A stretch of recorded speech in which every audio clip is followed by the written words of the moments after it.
Hello दोस्तों, तो आज मैं आप सभी के लिए कक्षा 10 विज्ञान अरिहंत का अध्याय नंबर 2 अम्ल, क्षार तथा लवण सेकेंड चैप्टर लेकर आए हैं। और इस चैप्टर से भी काफ़ी अच्छे अच्छे प्रश्न आप सभी के एग्जाम में पूछे जाते हैं। तो चलिए आप सभी भी और पेन और कॉपी निकाल लीजिए और इन सबको नोट करते चलिए। यदि आप सबको यहाँ से नोट नहीं करना है तो आप लोग डिस्क्रिप्शन में जा कर के PDF भी डाउनलोड कर सकते हैं। तो चलिए चलते हैं अपने टॉपिक की ओर।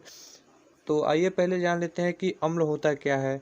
तो अम्ल का स्वाद खट्टा होता है और यह नीले लिटमस को लाल कर देता है। वो क्या कहलाता है? अम्ल कहलाता है। ध्यान से समझिएगा, अम्ल का स्वाद खट्टा होता है, यह नीले लिटमस पेपर को लाल कर देते हैं। उदाहरण में देख लेते हैं, जैसे नींबू हो गया और संतरा हो गया। अर्हेनियस सिद्धांत देखिए क्या कहता है कि अर्हेनियस सिद्धांत, इस सिद्धांत के अनुसार वे पदार्थ जो जलीय विलयन में वियोजित होकर केवल हाइड्रोजन आयन देते हैं वो अम्ल कहलाते हैं। ठीक है, उदाहरण देख लीजिए। उदाहरण में है हमारा HCl। ठीक, इसके बाद आता है अम्लों के प्रकार, टाइप्स ऑफ एसिड। ठीक है, तो अम्ल देखिए दो प्रकार का होता है, एक प्रबल अम्ल और एक दुर्बल अम्ल। तो हम पहले प्रबल अम्ल को जान लेते हैं, जिसको कहते हैं स्ट्रॉन्ग एसिड। वे अम्ल जो जल में पूर्णतः आयनित या वियोजित होते हैं प्रबल अम्ल कहलाते हैं। उदाहरण देख लीजिए, H2SO4, HCl और HNO3, यानी सल्फ्यूरिक अम्ल, हाइड्रोक्लोरिक अम्ल और हाइड्रोजन नाइट्रेट। इसके बाद हमारा दूसरा है दुर्बल अम्ल, वीक एसिड। वे अम्ल जो जल में पूर्णतः आयनित या वियोजित नहीं होते दुर्बल अम्ल कहलाते हैं।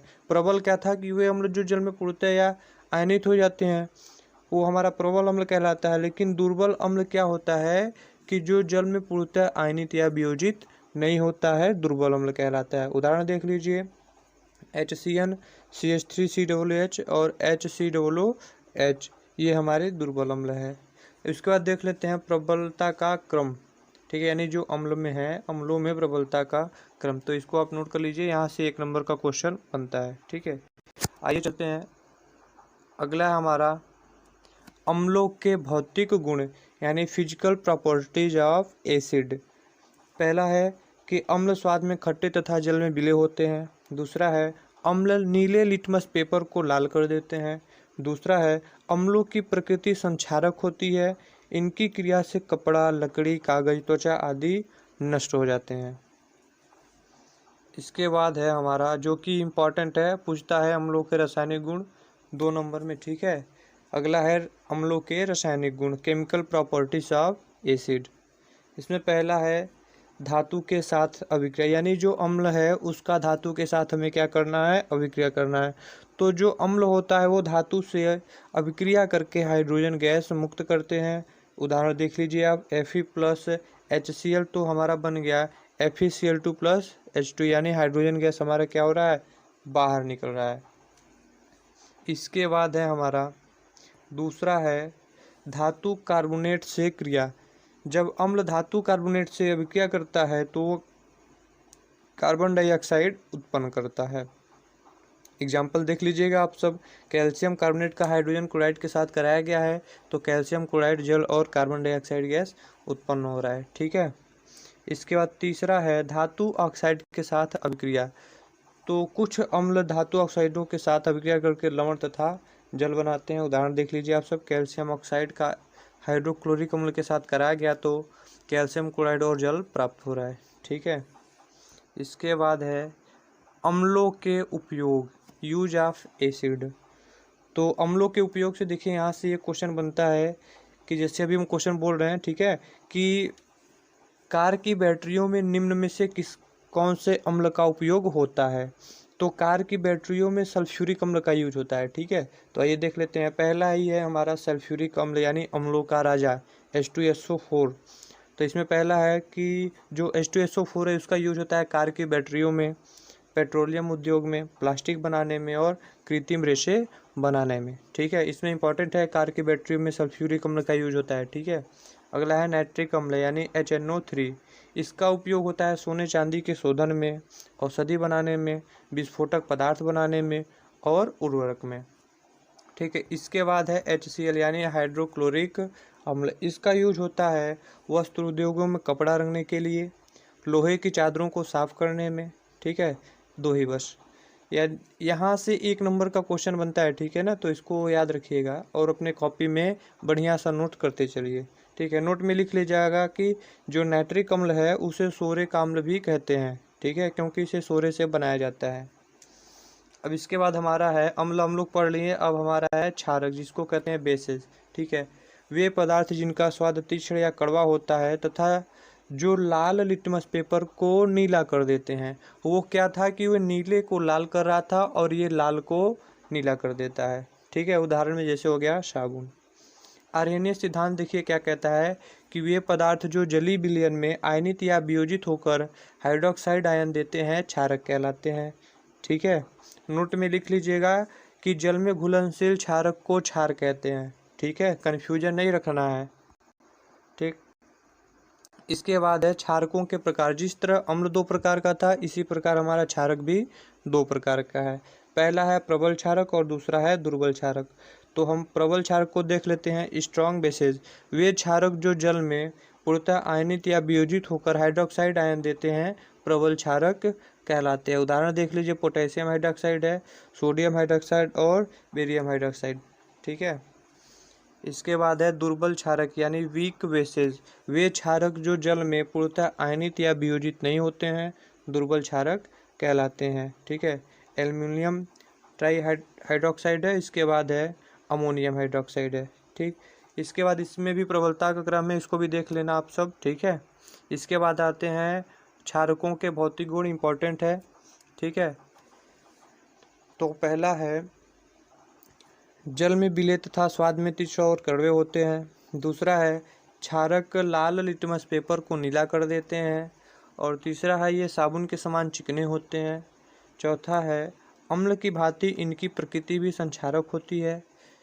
यह प्रवृत्ति प्रबल अम्लों की तुलना में कम होती है, यानी जो क्षारक है इनकी प्रवृत्ति भी क्या होती है, संक्षारक होती है, लेकिन प्रबल अम्लों की तुलना में कम होती है, ठीक है। इसके बाद आते हैं क्षारकों के रासायनिक गुण यानी केमिकल प्रॉपर्टीज ऑफ बेसेस। पहला है धातु के साथ अभिक्रिया, यानी जब क्षारक धातु के साथ अभिक्रिया करता है तो हाइड्रोजन गैस उत्पन्न करता है या हाइड्रोजन गैस मुक्त करता है। उदाहरण देख लीजिए, जिंक का सोडियम हाइड्रोक्साइड के साथ कराया गया तो जिंक का सोडियम जिंकेट और हाइड्रोजन गैस निकला, ठीक है। इसके बाद दूसरा है अधात्विक ऑक्साइडों के साथ अभिक्रिया, यानी जब हमारा क्षारक अधातु ऑक्साइडों के साथ अभिक्रिया करता है तो लवण और जल का निर्माण होता है, ठीक है। कार्बन डाइऑक्साइड का कैल्शियम हाइड्रोक्साइड के साथ कराया गया तो कैल्शियम कार्बोनेट और जल बना है, ठीक है। यहाँ पे कैल्शियम कार्बोनेट हमारा लवण है, ठीक। इसके बाद अगला है हमारा क्षारकों का अम्ल से अभिक्रिया, यानी अब हमारा क्षारक का किससे अभिक्रिया करना है, अम्ल से करना है। तो जो क्षारक होते हैं अम्ल से अभिक्रिया करने के बाद उनके प्रभावों को नष्ट कर देते हैं और जल तथा लवण का निर्माण करते हैं। एग्जाम्पल देख लीजिएगा आप सब, ठीक है। एल्युमिनियम हाइड्रोक्साइड का H2SO4 के साथ कराया गया तो एल्युमिनियम सल्फेट और जल के 6 अणु प्राप्त होते हैं, ठीक है। इसके बाद चौथा है कि जब कुछ क्षारकों को गर्म करते हैं तो क्षारीय ऑक्साइड व जल में अपघटित हो जाते हैं, ठीक है। मैग्नीशियम ऑक्साइड को जब गर्म किया गया, मैग्नीशियम हाइड्रोक्साइड को, तो ये मैग्नीशियम ऑक्साइड और जल के रूप में प्राप्त हुआ, ठीक है। इसके बाद है क्षारकों के उपयोग, ठीक है, यूज ऑफ बेसेस। पहला है एल्युमिनियम हाइड्रोक्साइड, ये जो एल्युमिनियम हाइड्रोक्साइड है ये क्षारक है, ठीक है। इसका उपयोग होता है वस्त्र तथा प्रति अम्ल बनाने में, ठीक है। ये पूछता है कि प्रति अम्ल बनाने में किसका यूज होता है, तो किसका यूज होता है, एल्युमिनियम हाइड्रोक्साइड का, ठीक। दूसरा है सोडियम हाइड्रोक्साइड यानी NaOH, जिसका उपयोग हमारा होता है साबुन तथा धावन सोडा, रेयान, कागज एवं उद्योगों में किया जाता है, सोडियम हाइड्रोक्साइड का, ठीक है। इसके बाद तीसरा है कैल्शियम हाइड्रोक्साइड, तो जो हमारा कैल्शियम हाइड्रोक्साइड है इसका उपयोग चमड़ा उद्योगों, खारे जल को मृदु बनाने में और ब्लीचिंग पाउडर के निर्माण में। तो ये देखिए, ये वाला पॉइंट इंपॉर्टेंट है कि खारे जल को मृदु बनाने में किसका यूज होता है, तो कैल्शियम हाइड्रोक्साइड का, ठीक है। नोट में लिख लीजिएगा आप सब कि मधुमक्खी के डंक में मेथनोइक अम्ल, जिसको हम फार्मिक अम्ल के नाम से भी जानते हैं, जिसके कारण यदि ये जब मधुमक्खी जो किसी को डंक मारती है तो वहाँ पे दर्द होता है। दर्द क्यों होता है, क्योंकि उसके डंक में मेथनोइक अम्ल होता है, जिसको फार्मिक अम्ल के नाम से जानते हैं। और इस दर्द को दूर करने के लिए जिस जगह पे डंक लगा होता है वहाँ पे हम बेकिंग सोडा का लेप करते हैं, जिससे हमें आराम मिलता है। ठीक है, इसके बाद है इम्पॉर्टेंट है भाई, बहुत बहुत इम्पॉर्टेंट है, उदासीनीकरण, या कह सकते हैं अम्ल या क्षारक के बीच अभिक्रिया। अम्ल तथा क्षारक के बीच अभिक्रिया। अम्ल तथा क्षारक धातु ऑक्साइडों से क्रिया करके उनके प्रभाव को नष्ट कर देते हैं तथा लवण व जल का निर्माण करते हैं। यह अभिक्रिया उदासीनीकरण अभिक्रिया कहलाता है। पूछता है कि उदासीनीकरण अभिक्रिया किसे कहते हैं, 2 नंबर में समझाइए। ठीक है ना, मतलब 2 उदाहरण दीजिए या 1 उदाहरण दीजिए, 2 नंबर में पूछता है। ठीक है, तो उदाहरण देख लीजिए। हाइड्रोजन क्लोराइड का सोडियम हाइड्रोक्साइड के साथ कराया गया तो लवण के रूप में सोडियम क्लोराइड और जल हमारा प्राप्त हुआ है। ठीक है, इसके बाद अगला है अम्ल या क्षारकों के जलीय विलयन। ठीक है, तो अम्ल का जलीय विलयन जो होता है हाइड्रोजन आयन देता है और क्षारक का जलीय विलयन हमारा OH आयन देता है, यानी हाइड्रोक्साइड आयन देता है। ठीक है, उदाहरण देख लीजिएगा। ठीक, इसके बाद हमारा है अम्ल का या अम्ल क्षारक का तनुता पर प्रभाव। अम्ल या क्षारक का तनुता पर प्रभाव, ये भी इंपॉर्टेंट है, 2 नंबर में पूछता है कि अम्ल का तनुता पर क्या प्रभाव है। तो अम्ल या क्षार को जब जल में ही मिलाना हमारा तनुकरण कहलाता है। तो अम्ल में हम ले लेते हैं क्या, हाइड्रोजन क्लोराइड, जल के साथ अभी क्या करते हैं तो हमारा हाइड्रोजन अलग हो गया, क्लोरीन, और हमारा जल प्राप्त हुआ। ठीक है, इसके बाद अगला है हमारा सूचक। सूचक हम आप सभी को अगली वीडियो में बताएंगे। ठीक है, और जहाँ तक हम पढ़ाए हैं यहाँ तक PDF आप डिस्क्रिप्शन में जा कर के डाउनलोड कर सकते हैं और दूसरी वीडियो जल्दी ही आप सबको प्राप्त होगी।